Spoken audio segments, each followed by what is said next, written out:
Arik Armstead, you are a Jag.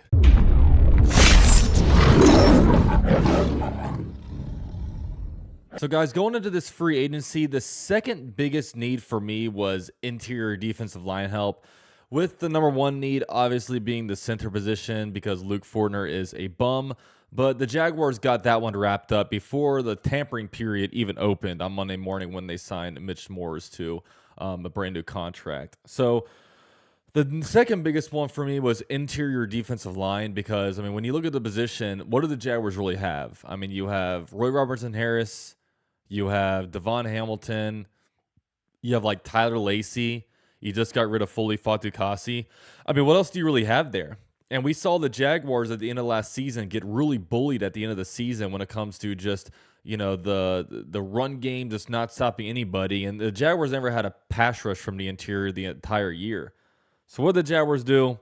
They went out there and got one of the best interior defensive linemen. They got Arik Armstead and inked him to a 3-year, $51 million deal. So that's $17 million per year, which I think we got him for a pretty good deal. I was honestly expecting him to be getting over $20 million a year, but this was an awesome move. And honestly, this was a better move than signing Calvin Ridley for that money, because I guarantee you we would probably not be having him if the Jaguars signed Calvin Ridley about 24 hours ago.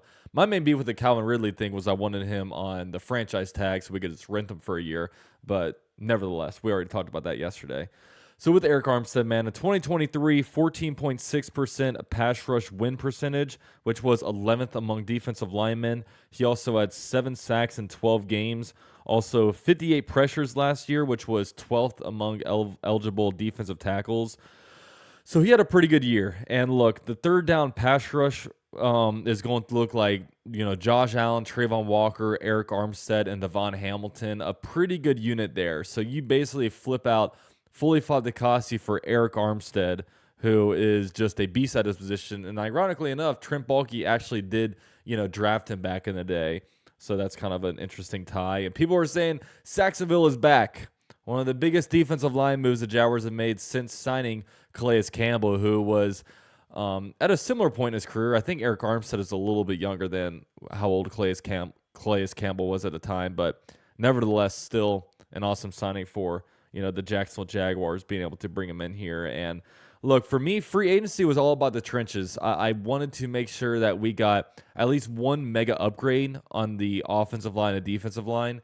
And I thought you got a really good one in Mitch Morse, who really wasn't that expensive. And you clearly get a big one here with Arik Armstead on the defensive line. Now the Jaguars kind of get a good interior defensive pass rusher, and they also get a good, run stopper. Just really, really good player overall. And this is one of probably my favorite free agency moves that Trent Baalke has ever made here. So really, really good. And the only real bad thing about Arik Armstead that I see is that he has missed 13 games in the last 2 seasons, which, injuries are injuries. You just got to get lucky. You got to get on the right side of the coin. In 2022, the Jaguars were pretty good on the injury front. 2023, the Jaguars are pretty bad. So, anytime where injuries start to pile up, it's never a good thing. So let's just hope for nothing but good help for our new star defensive lineman, Arik Armstead. Welcome to the Jaguars. Now, with all that said, the Jaguars are still rumored to be in the wide receiver mix. Apparently, Brandon Ayuk and the Jaguars are having some kind of, talks on a trade.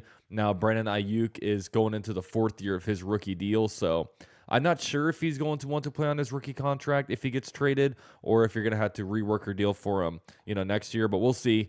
The Jaguars aren't satisfied at wide receiver, but I will say being able to sign Arik Armstead doesn't pigeonhole us into needing to draft like an interior defense lineman in like the top 2 rounds. Like when I was looking at it previously, I'm like, okay, we're going to need to address this like right away. Now, we can kind of open things up a little bit more. And I feel like, with this, still have some needs, obviously.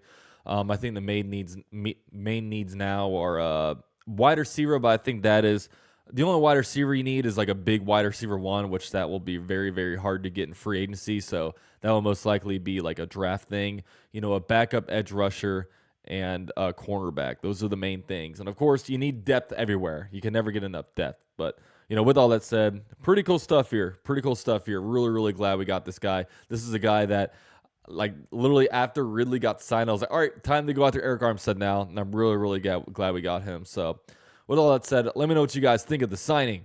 Go Jags.